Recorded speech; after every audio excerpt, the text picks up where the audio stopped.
ఎమ్మెల్యేల అనర్హత పిటిషన్ల వ్యవహారం కీలక దశకు చేరుకుంది. ఈ నెల 27, 28 తేదీలో ఫిరాయింపు ఆరోపణలు ఎదుర్కొంటున్న దానం నాగేందర్, కడియం శ్రీహరిలను స్పీకర్ గడ్డం ప్రసాద్ విచారించనున్నారు.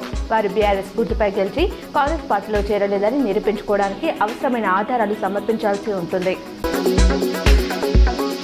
నిజామాబాద్ నగరంలోని శ్రీనగర్ కాలనీ, వినాయక్ నగర్ ప్రాంతంలో ఏర్పాటు చేసిన ప్రధానమంత్రి భారతీయ జన ఔషధ కేంద్రాన్ని ఇందూరు అర్బన్ ఎమ్మెల్యే ధన్పాల్ సూర్యనారాయణ జన ఔషధ కేంద్రాన్ని ప్రారంభించారు.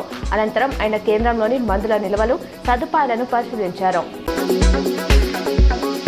హైదరాబాద్ బులియన్ మార్కెట్లో ఇవాళ బంగారం, వెండి ధరలు పెరిగాయి. 24 క్యారెట్ల 10 గ్రాముల పసిడి ధర ₹110 పెరిగి 1,61,890కి చేరింది. 22 క్యారెట్ల 10 గ్రాముల గోల్డ్ రేటు ₹100 ఎగబాకి 1,48,400 పలుకుతుంది. నిజామాబాద్ జిల్లా వ్యాప్తంగా బుధవారం నుంచి ఇంటర్మీడియట్ ప్రథమ సంవత్సర వార్షిక పరీక్షలు ప్రారంభమయ్యాయి. పరీక్ష రాసేందుకు వేలాది మంది విద్యార్థులు ఉదయం 8:30 నుంచి తమకు కేటాయించిన కేంద్రాలకు చేరుకున్నారు.